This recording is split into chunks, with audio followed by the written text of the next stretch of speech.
नमस्कार विद्यार्थी मित्रांनो, टॅक्स असिस्टंट मुख्याला असलेला जो घटक आहे ज्यामध्ये आर्थिक सुधारणा आणि कायदे व पंचवार्षिक योजना याचा आपण अभ्यासक्रम विश्लेषण करणार आहे। टोटल हा घटक 25 प्रश्नांसाठी आहे। टोटल किती प्रश्नांसाठी आहे? 25 प्रश्नांसाठी आहे। अतिशय महत्त्वाचा आहे। आपण आधी एक व्हिडिओ बघितला त्यामध्ये बुक कीपिंग अकाउंटन्सी बाबत होता। तर यामध्ये टोटल आर्थिक सुधारणा कायदे व पंचवार्षिक योजना म्हणजे इथं 25 आणि बुक कीपिंगचे 20 असे टोटल आपल्याला 100 पैकी किती प्रश्न आहेत? 45 प्रश्न, म्हणजे जवळपास 45% वेटेज असलेला हा एरिया आहे। अतिशय महत्त्वाचा एरिया। यामध्ये आर्थिक सुधारणा कायदे आणि पंचवार्षिक योजना काय आहेत तर आपण यामध्ये डिटेलमध्ये जाऊया। तर यामध्ये किती टॉपिक करावे लागतात? पंचवार्षिक योजनांवर 5 प्रश्न असणार आहेत। कर प्रणाली आणि WTO आणि LPG यावर टोटल 20 प्रश्न असणार आहेत। म्हणजे यावर असलेलं वेटेज हे थोडं जास्त आहे। किती प्रश्न आहेत? 20 प्रश्न आहेत। असे टोटल किती प्रश्न आहेत? 25। आपल्या 100 प्रश्नांपैकी 25 प्रश्न। तर यामध्ये सर्वात आधी आर्थिक सुधारणा आणि कायदे हा एरिया आपण डिटेल एनालिसिस करणार आहे। आर्थिक सुधारणा आणि कायदे हा एरिया डिटेल एनालिसिस करेल। मुळात हा जो एरिया आहे राज्यसेवा मुख्य ओल्ड सिलेबस मध्ये हा घटक आहे। सोबत STI मुख्याला सुद्धा हा घटक आहे आणि हा पुन्हा टॅक्सला आहे। सेम घटक जसाच्या तसाच आहे, यामध्ये कुठलाही फरक नाही। तर आर्थिक सुधारणा कायदे यामधला पहिलाच भाग जो आहे तो आहे LPG चा। ओके, कुठला आहे? LPG चा। तर LPG मध्ये याला म्हटलं जाते लिबरलायझेशन, प्रायव्हेटायझेशन, ग्लोबलायझेशन, जी पॉलिसी आपण 24 जुलै 1991 ला स्वीकारलेली आहे। ज्या बाबत PM जे होते आपले प्रधानमंत्री प्राइम मिनिस्टर ते होते PV नरसिंहराव आणि अर्थमंत्री जे होते ते होते डॉक्टर मनमोहन सिंग। तर LPG लिबरलायझेशन, प्रायव्हेटायझेशन, ग्लोबलायझेशन या बाबतीत काय प्रश्न आहेत ते पहा। याची पार्श्वभूमीचा अर्थ काय होते? LPG चे आपल्याला काय माहिती पाहिजे? टोटल कारण। पार्श्वभूमीचा अर्थ काय होते? कारण माहित पाहिजे। भारतामध्ये आर्थिक सुधारणा का राबवल्या? कारणांमध्ये काय माहित पाहिजे? आर्थिक सुधारणा का राबवल्या किंवा LPG धोरण का स्वीकारले? तर हे जे आहेत हे कारण आपल्याला मिळणार आहेत 1991 च्या पूर्वी। तर कारणांमध्ये मेजर कारण जे आहेत ज्यामध्ये आपले व्यापार तूट जास्त होती, व्यवहार तोलावरची तूट जास्त होती, चालू खात्यावर तूट आपली कशी होती? जास्त होती, राजकोषीय तूट जास्त, GDPचं प्रमाण जास्त। त्याला मी एका शब्दात म्हणेल की सर्व निगेटिव्ह परिणाम होते, ज्यामध्ये आर्थिक आणि राजकीय अस्थिरता सुद्धा होती। यामुळे बऱ्यापैकी आपल्याला LPG कडे जावं लागलं। त्याला दुसऱ्या भाषेत म्हणेल समाजवादाकडून आपल्याला भांडवलशाहीकडे जावं लागलं। समाजवादाकडून आपण कुठे चाललो आहे? भांडवलशाही, त्याला दुसऱ्या भाषेत म्हटलं जाते मुक्तकडे वाटचाल। तर LPG चे कारण जे आहेत हे बऱ्यापैकी जेव्हा आपण 5 इयर प्लॅन करतो ते भेटतात आपल्याला वार्षिक योजनांमध्ये शेवटच्या 7वी वार्षिक योजना। वार्षिक योजना टोटल किती आहेत? 7 आणि पंचवार्षिक योजना ज्या आहेत त्या 12। तर वार्षिक योजना सुद्धा आपण राबवल्या। सुरुवातीला 3 होत्या, मधात 2 आणि शेवटी 2। शेवटच्या 2 ज्या आहेत 89-90, 90-91 ची। तर 90-91 च्या वार्षिक योजनेमध्ये आपल्याला हे बऱ्यापैकी कारण सापडतात। हे कारण पाठ करण्याची गरज नाही। जेव्हा पंचवार्षिक योजना व्यवस्थित डिटेलमध्ये करेल तर 91 पर्यंत पंचवार्षिक योजना केल्या म्हणजे त्याचा अर्थ काय आहे की 8व्या पंचवार्षिक योजनेपर्यंत व्यवस्थित आपण अभ्यास केला तर हे कारण आपल्याला भेटून जातात। तर आर्थिक सुधारणा का राबवल्या हा पहिला एरिया आपल्याला महत्त्वाचा आहे। त्यानंतर उदारीकरण, खाजगीकरण, जागतिकीकरण, संकल्पना आणि त्यांचा अर्थ आणि त्यांची व्याप्ती मर्यादा इथपर्यंत आपल्याला भाग पहा। तर आपल्याला दुसरा भाग जो सिलेबसमध्ये दिलेला आहे तो आहे लिबरलायझेशन, प्रायव्हेटायझेशन आणि ग्लोबलायझेशन। हे 3 भाग दिलेले आहेत। लिबरलायझेशन यामध्ये आपण लायसन्स राज जे आहे हे पूर्णपणे संपवलं। त्यानंतर लायसन्स प्रक्रियेचे विकेंद्रीकरण केले। जी पण व्यक्ती लायसन्स मागेल त्यांना इझिली लायसन्स देणे। तर या ठिकाणी आपल्याला काही कायदे करणं गरजेचं आहे। त्या कायद्यांमध्ये पहिला कायदा फेरा 1973 चा, फेरा 1973। दुसरा फेमा 99 चा। फेराची जागा कोण घेतली होती? फेमा कधीचा? 1999 चा। नेक्स्ट कायदा आहे MRTP 1969 चा आणि स्पर्धा कायदा जो आहे, स्पर्धा कायदा हा आहे 2002 चा। स्पर्धा कायदा कधीचा आहे? 2002 चा।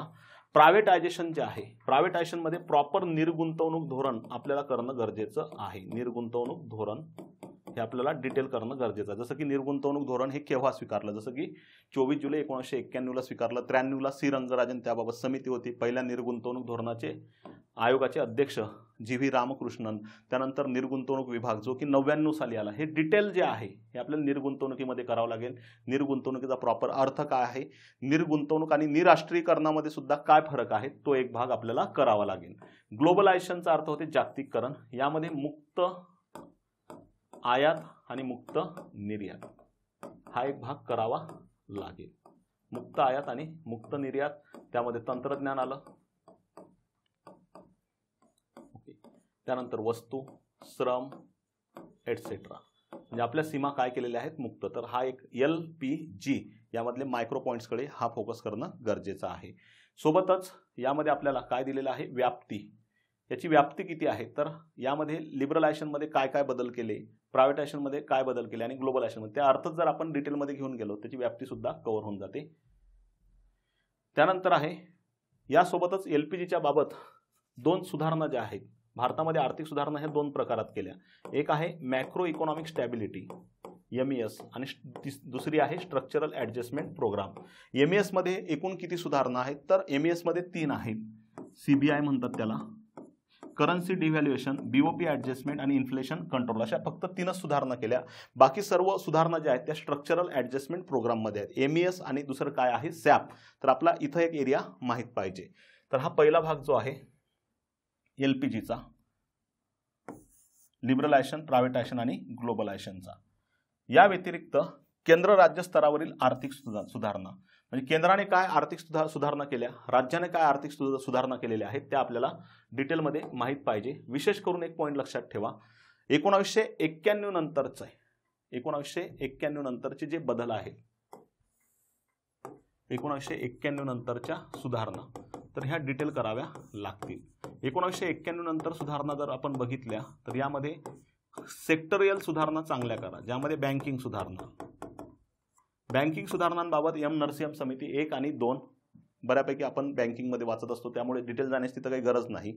नरसिंहम समिती 1 आणि 2 त्यांनी सांगितलेले काही बदल हे थोडेफार आपल्याला माहीत असले पाहिजे. बँकिंगमध्ये नवीन बँकांचा प्रवेश झाला, परकीय बँकांना भारतात मुक्त प्रवेश देण्यात आला, तो एक भाग. त्यानंतर कर सुधारणा माहीत पाहिजे. कर सुधारणामध्ये कर चॅप्टर असल्यामुळे स्पेशल वेगळं काही करण्याची गरज नाही. कर चॅप्टर असल्यामुळे GST आपण करतो, हे कर सुधारणाच आहे. विक्री कर, त्यानंतर व्हॅट, हे सुद्धा कर सुधारणा आहे. या व्यतिरिक्त कर सुधारणांमध्ये काय करावं लागेल, तर इथं करावं लागेल राजा चलैया समिती 1991 ची, राजा चलैया समिती 1991, आणि दुसरी जी आहे ती आहे विजय केळकर समिती 2002 ची. तर ह्या 2 समित्यांचे रिकमेंडेशन आपल्याला करावे लागतील. ओके. त्यानंतर आहे काही आपल्याला टॅक्स ॲक्ट पण माहीत पाहिजे, जसं की FRBM ॲक्ट कधीचा आहे, 2003चा. इयर माहीत पाहिजे किमान, जोड्या लावांमध्ये विचारलं तर. ही राजकोषीय सुधारणा आहे. त्यानंतर आहे स्पेशल इकॉनॉमिक झोन ॲक्ट कधीचा आहे, 2005चा. SEZ act. त्यानंतर आपल्याला GST आहे, गुड्स अँड सर्व्हिस टॅक्स, 1 जुलै 2017चा. तर हा जो भाग आहे हा आपल्याला कमाल लेव्हलपर्यंत माहीत असण्याची गरज नाही, पण किमान लेव्हलला आपल्याला तिथं काही गोष्टी माहीत असायला पाहिजे. तर ह्या समित्या, त्यानंतर टॅक्स, FRBM, सेज, त्यानंतर आपल्या नियोजनात काय सुधारणा झाल्या. नियोजन म्हणजेच काय झालेलं आहे, आपलं पंचवार्षिक योजना. तर पंचवार्षिक योजनांमध्ये 91 नंतर आपण सूचक नियोजनाकडे गेलो. आधी आदेशात्मकमध्ये होतो, म्हणजे 5 इयर प्लॅनमध्ये ते बऱ्यापैकी भाग कव्हर होतात. हे झाल्या केंद्र आणि राज्य स्तरावरील सुधारणा. WTOच्या तरतुदी व सुधारणा व त्याचे भारतीय अर्थव्यवस्थेवरील अपेक्षित परिणाम. तर आता हे काय आहे तर पाहूया आपण WTOचं, त्याच्या प्रश्न आणि समस्या काय आहेत. वर्ल्ड ट्रेड ऑर्गनायझेशन WTO, हिलाच काय म्हटलं जाते, जागतिक व्यापार संघटना. जागतिक व्यापार संघटना. यामध्ये काही स्टॅटिक भाग आहे जिथे काही प्रश्न 100% नेहमीच येत राहतो. ज्यामध्ये WTOची स्थापना 1 जानेवारी 1995, त्यानंतर गॅट ते WTOचा प्रवास, गॅटची 8वी फेरी जे की उरुग्वे फेरी आहे, डंकेल प्रस्ताव असेल. त्यानंतर गॅट फेरी दरम्यान झालेले काही करार आहेत. WTO मध्ये विशेष करून कृषी करार, त्यानंतर ट्रिप्स करार, ट्रिम्स करार, गॅट्स आणि गॅट जो कोर करार आहे. तर हे करार आपल्याला माहीत पाहिजे. यानंतर MFN तत्व, मोस्ट फेवर्ड नेशन. MFN तत्व काय आहे, त्यानंतर जागतिकीकरण तत्व काय आहे, तर जागतिकीकरण आपण LPG मध्ये पाहत असतो, त्यामुळे इथं स्पेशल करण्याची गरज नाही. जागतिकीकरण म्हणजेच ग्लोबलायझेशन, तेच तत्व आपल्याला इथं करावं लागेल. या व्यतिरिक्त WTOच्या परिषदा आणि परिषदांमध्ये काही महत्त्वाच्या परिषदा, तर हे जे भाग आहेत हे आपल्याला डिटेल करावे लागतील. कृषी करारामध्ये जे बॉक्स संकल्पना आहेत, अंबर बॉक्स असेल, ग्रीन बॉक्स असेल आणि ब्ल्यू बॉक्स असेल, त्या बॉक्स संकल्पनेवर विशेष भर. ट्रिप्समध्ये आपल्याला काही पॉईंट आपल्याला फोकस करावे लागतील. Trade related intellectual property rights, ज्यामध्ये पेटंट आणि कॉपीराईट्स यामधले काही डिफरंट आणि त्याबाबत असलेल्या तरतुदी. ट्रिम्स, इन्व्हेस्टमेंट संदर्भातील जो ॲग्रीमेंट्स आहे, गॅट आहे आणि एक NAMA agreement, non agriculture market access. तर हे WTOच्या बाबतीत हे सर्व बेसिक पॉईंट, सर्वाधिक वेळ खाणारा पॉईंट जो आहे तो कृषी करार आहे, तो व्यवस्थित डिटेल करावा लागणार आहे. तर हे झालं आपल्याला आर्थिक सुधारणा कायदे यामधला कुठला घटक आहे, हा WTO आहे. तर WTO याचा भारतीय अर्थव्यवस्थेवर होणारा अपेक्षित परिणाम. सहसा WTOचा परिणाम थेट आपल्याला जर आपण बघितला तर विशेष करून जागतिकीकरणाचे परिणाम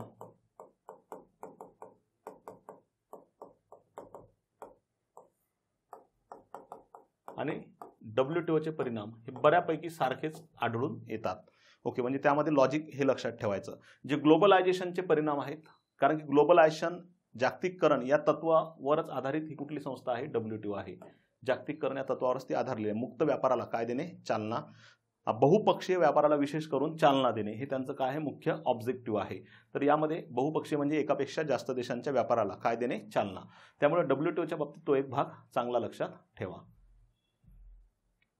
त्यानंतर आहे टॅक्स यामधले प्रश्न, ज्यामध्ये GST, विक्री कर आणि काय दिलेला आहे आपल्याला, व्हॅट. तिसरा एरिया, तर आपल्याला GST, विक्री कर आणि व्हॅट जरी दिलेलं असेल पण टोटल टॅक्स करावा लागते. सीमा शुल्कावर सुद्धा आयोगाचे प्रश्न आहेत.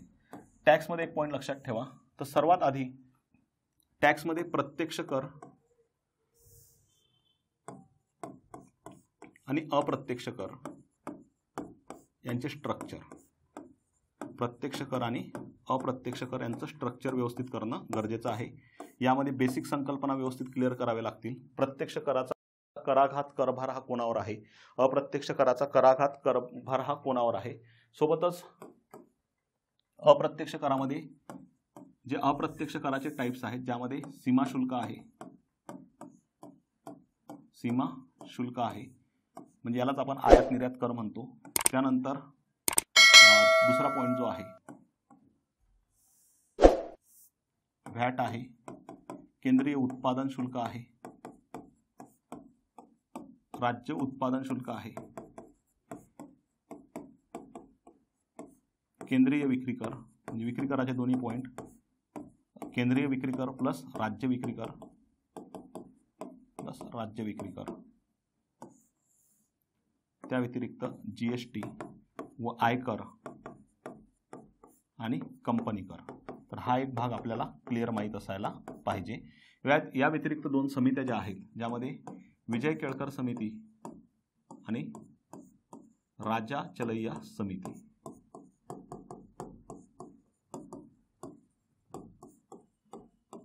राजा चलैया समिती, तर हे दोन भाग आपल्याला डिटेलमध्ये माहीत असायला पाहिजे. या व्यतिरिक्त इकॉनॉमिक सर्व्हेमधील महाराष्ट्राचा विशेष करून इकॉनॉमिक सर्व्हेमधली आकडेवारी, मेन्स असल्यामुळे ही आकडेवारी करावीच लागेल, टाळता येणार नाही. प्रिलिम्सला एखाद्या वेळेस मागं पुढे चालून जाते, कारण त्या लेवलपर्यंत प्रश्न नाहीत जात, परंतु मेन्सला बऱ्यापैकी लेवलचे प्रश्न आपल्याला इथं विचारल्या जातात. तर एवढा भाग आपल्याला अपेक्षित आहे टॅक्स घटकाअंतर्गत, म्हणजे या घटकाअंतर्गत GST, विक्री कर आणि व्हॅटमध्ये. याला टोटल वेटेज जे आहे हे आहे 20 प्रश्नांचं. किती प्रश्नांचं आहे? 20 प्रश्नांचं. यामध्ये जर आपण टॉपिक बघितले तर हे जे टॉपिक आहे कर प्रणाली, WTO आणि LPG, ॲव्हरेज प्रश्न जवळपास 6-7 प्रश्न प्रत्येक टॉपिकला राहू शकतील. म्हणजेच बऱ्यापैकी एखाद्या टॉपिकला 6 आणि बाकी 7-7, म्हणजे टोटल किती झाले आहेत, 6 + 7 + 7 किती झालेले आहेत, हे टोटल 20. आणि 5 प्रश्न जे आहेत हे विचारले जाणार आहेत आपल्याला पंचवार्षिक योजनांवर. 5 प्रश्न जे आहेत हे कशावर विचारले जाणार आहेत, पंचवार्षिक योजना किंवा 5 इयर प्लॅन. तर पंचवार्षिक योजना करताना एक पॉईंट नेहमीसाठी लक्षात ठेवा, पंचवार्षिक योजना. तर पंचवार्षिक योजनांमध्ये जसं की पहिली पंचवार्षिक योजना, दुसरी पंचवार्षिक योजना, तिसरी पंचवार्षिक योजना, 6वी, 8वी, 11वी आणि 12वी यांना थोडं डिटेलिंगमध्ये जा. पहिली, दुसरी, तिसरी, 6वी, 8वी, 11वी, 12वी यामध्ये थोडे प्रश्न आता आढळतात, परंतु यामध्ये असं आता खूप जास्त यांना ऑप्शन न घेता सरसगट 1 ते 12 या पंचवार्षिक योजना जर केल्या त्याचा फायदा कुठं होतो ते पण तुम्हाला सांगून देतो. त्याचा फायदा जो आहे हा होतो या LPG घटकाला खूप फायदा होतो. म्हणजे LPGला आपल्याला बऱ्यापैकी एक वेळ कन्सेप्टपासूनच बाहेर व्हायची गरज आहे. पूर्ण फॅक्च्युअल डेटा आपल्याला कुठं भेटून जातो तो या पंचवार्षिक योजनांमध्ये. म्हणून हे टाळून डिटेलिंगमध्ये 1 ते कितवी पंचवार्षिक योजना 12वी. पंचवार्षिक योजना करताना काही गोष्टी लक्षात ठेवायच्या की प्रश्न आपल्याला आढळतात जे की स्टॅटिक भागावर असतात, वेळेवर चुकण्याची शक्यता जास्त. त्यांचे कालावधी हा एक पहिला पॉईंट जुळ्या लावांमध्ये. कालावधीनंतर त्यांचे प्रतिमान, त्या योजनेचं काही उपनाव जर असेल तर, जसं की पहिल्या पंचवार्षिक योजनेचं पुनरुत्थान हे उपनाव होतं, त्यानंतर प्रतिमान, उपनाव, त्यानंतर टार्गेट त्यांचे, विशेष करून पहिल्या काही पंचवार्षिक योजनांचे पहिली दुसरीचे विशेष करून 8वीचे टार्गेट, त्यानंतर त्याचे झालेले साध्य, हे टोटल आकडेवारी आपल्याला माहीत असायला पाहिजे. त्यानंतर त्या पंचवार्षिक योजना जसं की काय त्यामध्ये घडून आलं, जसं की पोलाद कारखाने, जर आपल्या भारतामध्ये पोलाद कारखाने कोणत्या पंचवार्षिक योजनांमध्ये सुरू झालेले आहेत तर दुसऱ्या, चौथ्या आणि 6व्या, 2, 4 आणि 6. भारतामध्ये पोलाद कारखाने जर आपण बघितलं कुठल्या पंचवार्षिक योजनामध्ये आहेत, दुसऱ्या, चौथ्या आणि 6व्या पंचवार्षिक योजना. म्हणजे आपल्याला ते ऑप्शन एलिमिनेशनला जमते. तसे प्रश्न आपल्याला एलिमिनेशनसाठी कामाचे आहेत आणि लॉजिकसाठी. ह्या सुद्धा काही गोष्टी आपल्याला माहीत पाहिजे, जसं की कोणत्या पंचवार्षिक योजनांचे टार्गेट आणि साध्य शक्य झालेले आहेत. टार्गेटपेक्षा अचिव्हमेंट साध्य झालेला आहे ती पहिली, त्यानंतर दुसरी, तिसरी फेल्युअर, चौथी फेल्युअर, पहिली, 5वी, 6वी, 7वी आणि 8वी हा एक भाग. त्यानंतर ऊर्जा क्षेत्रावर खर्च कोणत्या पंचवार्षिक योजनेमध्ये झालेला आहे, सर्वाधिक खर्च ऊर्जा क्षेत्रावर. मग हे जे भाग आहेत तर हे भाग आपल्याला थोडे टेक्निकली आता लक्षात ठेवा. हे स्मार्ट वर्कसाठी कामाचं आहे आणि लॉजिकल प्रश्नांसाठी कामाचं आहे. पंचवार्षिक योजना पाठ किती करायच्या, 5 प्रश्न जरी असतील पण पाठांतर जर खूप करत बसलो तर तिथं आपला वेळ पुरणार नाही. 5 प्रश्नांसाठी आपल्याला इथं लॉजिकल गोष्टी जास्त डेव्हलप करणं गरजेचे आहे. जेवढे लॉजिक जास्त क्लिअर तेवढे प्रश्न, म्हणजे एक ट्रॅडिशनल भाग आहे पंचवार्षिक योजनांचा, 1 ते 12वी टोटल करणे. दुसरा भाग आहे कालावधी, प्रतिमान, उपनाव, टार्गेट, साध्य यांच्यावर फोकस करणे. नंतर जे लॉजिकल गोष्टी आहेत त्यांना साईडनं काढणे. जेवढे लॉजिकल गोष्टी क्लिअर तेवढे बऱ्यापैकी आपले मार्क्स वाढण्याची शक्यता आहे. म्हणजे लॉजिकल गोष्ट म्हणजेच काय, जशी की तिसरी पंचवार्षिक योजना आहे. तिसऱ्या पंचवार्षिक योजनेनंतर का वार्षिक योजना राबवल्या भारताच्या तिसऱ्या पंचवार्षिक योजनेनंतर, तर का वार्षिक योजना राबवल्या तर त्याचे आपल्याला कारणं माहीत पाहिजे. जसं की युद्ध झाले होते 2, चीन आणि पाकिस्तान सोबत, त्यानंतर दुष्काळ पडला होता, आपला परकीय चलनसाठा प्रचंड काय झाला होता, कमी. त्यानंतर रुपयाचे दुसरे अवमूल्यन हे कुठल्या पंचवार्षिक योजनेदरम्यान झालेले आहे तर हे तिसऱ्या पंचवार्षिक योजने, म्हणजे मुळात झाले ते वार्षिक योजनेत, पण उत्तर जे आहे आयोगाचं हे तिसऱ्यामध्ये आहे. हे जे पॉईंट्स आहेत, गरिबी हटाव हा नारा आणि बेकारी हटाव हा नारा, हे कन्फ्युजन्स पॉईंट आहेत. म्हणजे फास्टमध्ये आपण सोडवतो, बेकारी म्हणजेच बेरोजगारी हटवणारा हा 7व्या पंचवार्षिक योजनेत आणि गरिबी हटवणारा हा जर आयोगानुसार पाहिला तर 6व्या पंचवार्षिक योजनेत. तर हे जे भाग आहेत हे बऱ्यापैकी आपले फोकस पॉईंट पाहिजे 5 इयर प्लॅनमध्ये. हे जर पॉईंट आपले क्लिअर असतील तर बऱ्यापैकी आउट ऑफ कडे जाण्याची शक्यता आपली वाढते. तर आता यामध्ये फोकस करताना जर आपण बघितलं असेल आपले घटक, पंचवार्षिक योजना, कर प्रणाली, WTO आणि LPG 4च घटक आहेत, पण प्रश्नांचं वेटेज खूपच जास्त आहे. किती आहे, जवळपास 20 प्रश्न आणि हे 5 किती झालेले आहेत, हे 25 आणि अकाउंटन्सीचे 20, हे टोटल 45 प्रश्न आहेत. यांना तुम्ही टाळून मेन्सचा दुसरा पेपरला स्कोरच होऊ शकत नाही, कारण की 30 मार्कांना पुन्हा मॅथ रिझनिंग आहे. तिथं स्कोर होते पण अटेम्प्ट थोडा कमी होईल. म्हणून हे जेवढ्या फास्ट आपल्याला सोडवता येईल, जेवढा स्पीड आपला मेंटेन राहू शकेल कुठं आर्थिक सुधारणा कायद्यांमध्ये, तेवढं आपलं तिकडचं लॉजिक चांगलं डेव्हलप होईल आणि तिकडे आपल्याला वेळ मिळेल मॅथ रिझनिंगसाठी. हे 45 आणि बाकीचे जे उर्वरित आहेत पॉलिटी आणि करंटचे, हे बऱ्यापैकी तिथं आपल्याला थोडा अजून वेळ देणं गरजेचा राहतो. पॉलिटी आणि सोबतच करंटमध्ये इथचे प्रश्न आणि तिथचे प्रश्न जर आपण बघितले, बाकी उर्वरित टाईम जो आहे हा आपला खूप प्रोडक्टिव्ह टाईम कुठं जाऊ शकतो, मॅथ रिझनिंगला. जेवढा मॅथ रिझनिंगला वेळ तुम्हाला वाढवता येईल तेवढं तुमच्यासाठी चांगलं आहे, कारण की हे प्रश्न अटेम्प्ट करण्याचा स्पीड जेवढा मेंटेन ठेवता येईल तेवढा फायदा आपल्याला कुठं होणार आहे, मॅथ रिझनिंगला होणार आहे. तर यामध्ये जे डिटेल पॉईंट्स आपण बघितले की सिलेबसचे हे पॉईंट्स आहेत. या व्यतिरिक्त दुसरा पॉईंट सांगतो, 2 ते 3 प्रश्न ऑड जाण्याची शक्यता असते, ती दरवर्षी जाते. जसं की पब्लिक प्रायव्हेट पार्टनरशिप हे केव्हा सुरू झालं? तर हे BOT तत्व PPP अंतर्गतचं बिल्ड ऑपरेट अँड ट्रान्सफर जे 1995ला सुरू झालं. आता याला काही आपल्याजवळ हा प्रश्नाचं उत्तर असेलही किंवा नसेलही. मग अशा प्रश्नांना डील करताना असे 2-3 प्रश्न आपल्याला 100% भेटतील, कारण की मागच्या प्रश्नपत्रिका मी ॲनालिसिस करताना हे पॉईंट मला जाणवतात. मग तिथं ओव्हरऑल जर इकॉनॉमिकचं नॉलेज असेल तर बेस्ट, नसेल तर मग आपल्याला तिथं 2-1 प्रश्न आपल्या हातातले जाण्याची शक्यता आहे. मग ते ओव्हरऑलमधूनच जाऊ शकतात. म्हणून 5 इयर प्लॅनमध्ये जे आकडेवारी आहे, फॅक्ट्स आहेत, त्या बऱ्याच कलेक्टिव्ह ठेवा. जसं की समजा सेबीची स्थापना हे वार्षिक योजनांमध्ये आपल्याला भेटते. ओके, सेबीला वैधानिक दर्जा हा कधी भेटते? 1992चा 8व्या पंचवार्षिक योजनेच्या दरम्यान भेटते. डीमॅट खाते, डिमटेरियलायझेशन ऑफ शेअर्स, डीमॅट म्हणजे शेअरची खरेदी ऑनलाईन आणि विक्री करण्यासाठी जे 96 साली सुरू झालं, हे सुद्धा 5 इयर प्लॅनमध्ये आहे. म्हणून 5 इयर प्लॅन थोडा व्यवस्थित डिटेल करा. ह्या फॅक्ट्स ज्या आहेत अतिरिक्तवाल्या त्या तिथं 100% कव्हर होण्याची शक्यता आहे. त्याच्यातून जर ऑड फॅक्ट एखादी बाहेर गेली तर एखादी जाऊ शकेल, पण खूप साऱ्या फॅक्ट्स ते आपल्याला कव्हर करून देऊ शकते. कारण की हे टॉपिक जे दिसतात आपल्याला हे बऱ्यापैकी कन्सेप्च्युअल भागाकडे जाणारे आहेत. इथं फॅक्टची संख्या कशी आहे? प्रचंड कमी असते.